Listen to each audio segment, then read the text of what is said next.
só a parte B do versículo, me acompanhe. E sejam eles para sinais e para estações. Em algumas traduções estão tempos determinados, que é a mesma coisa. E para dias e anos. Amém? Tome seu assento glorificando a Jesus. Quero louvar a Deus nessa noite. Meu irmão presbítero Luciano esteve pregando aqui sexta-feira, está ministrando lá em Maíba, pastor Sidney. Ele sentiu o coração arder e resolveu estar já do pastor Sidney, está se transferindo para lá. E hoje ele está ministrando. O pastor quase matou ele com o abraço que ele deu no meu irmão. Porque meu irmão é magrinho, o pastor é grande e forte, mas louvado seja Deus. Queridos, ao abrir o livro, a Bíblia no livro de Gênesis, eu tenho aqui um dos livros mais tremendos do Pentateuco, que é o primeiro livro.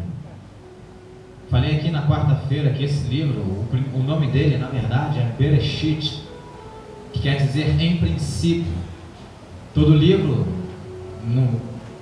há muitos anos atrás, era dado nome através da sua primeira linha, ou da sua primeira palavra, da primeira frase. E o Pentateuco recebeu o nome através dos primeiros versículos, ou no primeiro versículo. Se você for pegar de Gênesis a Deuteronômio, e você pegar o primeiro versículo, justamente as primeiras palavras, esse é o verdadeiro nome dos livros do Pentateuco. Eu queria classificar, se eu pudesse dar um nome a esse livro, eu não colocaria ele de Gênesis, livro do princípio. Eu colocaria o nome dele de fim, revelado desde o princípio. Como eu já disse aqui algumas vezes, o livro do profeta Isaías, no capítulo 46, no versículo 9 e 10, o Senhor diz da seguinte forma: lembrai-vos das coisas passadas da antiguidade. Eu sou Deus, não há outro. Eu sou Deus e não há outro semelhante a mim. Eu anuncio um fim desde o princípio, porque eu estou proposto a fazer coisas grandes e farei toda a minha vontade. Então o Senhor vem falando do fim já no princípio. Se você for pregar e esmiuçar o primeiro versículo do livro de Gênesis, você vai ver a manifestação do Messias como carne, e depois vai ver a manifestação do Messias já como Senhor, vindo buscar a sua noiva amada nessa terra. Mas não é isso que eu quero pregar nessa noite. Eu quero pregar aqui sobre as 4 estações. Presbítero, ela vem na nossa vida, ela vem na nossa vida. Quando abrimos a Bíblia no livro de Gênesis, nós vemos o Senhor falando especificamente com a terra. Deus fala com a terra, e Ele dá ordens à terra, e Ele começa a bradar e a gritar: haja, diante da imensidão do universo. Porque creio eu que quando Ele criou, Ele desceu para recriar ou refazer essa terra que foi destruída por causa de um querubim ungido, que infelizmente pecou e foi lançado diante da face do Senhor. Ele cai na terra, ele se colide com ela, e a terra agora, versículo 2, fica sem forma e vazia. Eu vou comparar a minha vida e a sua nessa noite com uma terra. A terra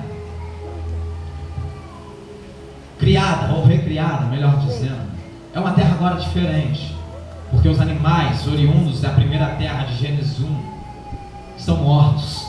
A ciência vem dizendo que eles existiram há milhares e milhares de anos atrás, e os fósseis deles estão aí para provar que seres existiram nessa terra muito antes que a concepção humana possa imaginar ou catalogar. Só que aí temos uma terra, a terra de Gênesis 2, e é exatamente essa terra que nós éramos quando estavam lá fora no mundo. Era uma terra sem forma e vazia, era uma vida desgraçada em trevas. A palavra sem forma e vazia no original era um caos, e Deus não cria nada para estar em caos. Deus não cria nada para estar destruído. Deus não fez o homem, Deus não criou a mim, não fez você para andarmos perambulando por essa terra sem rumo, sem fim. Deus fez o homem com um propósito. Deus criou todas as coisas com um propósito definido. Eu quero dizer para você, você ainda que não é crente, a sua vida é sem forma e é vazia, mas eu quero te dar uma palavra de ânimo nessa noite. Tem alguém aqui dentro desse lugar que com uma palavra pode pegar aquilo que está sem forma e vazio, pegar aquilo que está um caos, destruído, arruinado e arrasado, colar os cabos e fazer tudo de novo. E aí a sua vida vai ser uma vida nova, vai ser uma vida diferente. Por quê? Porque as coisas velhas vão ficar para trás e tudo se fará novo. Porque o meu Deus é um Deus de novidades, porque o meu Deus é um Deus de mudança de vidas, porque o meu Deus é um Deus que muda a história do ser humano. Basta você deixar esse Deus entrar e a voz bradar no seu interior: haja luz. Deus vai bradar dentro desse interior nessa noite, e aquilo que não havia ainda dentro de você vai passar a existir, porque Ele mesmo traz existência aquilo que não existe, como se já existisse, com o poder da sua palavra. A terra faz dois tipos de movimentos. O primeiro movimento é chamado de rotação. A rotação tem a duração de 24 horas. A rotação é um movimento que um astro dá em torno do seu próprio eixo, e ela determina os dias. O segundo movimento é chamado de translação.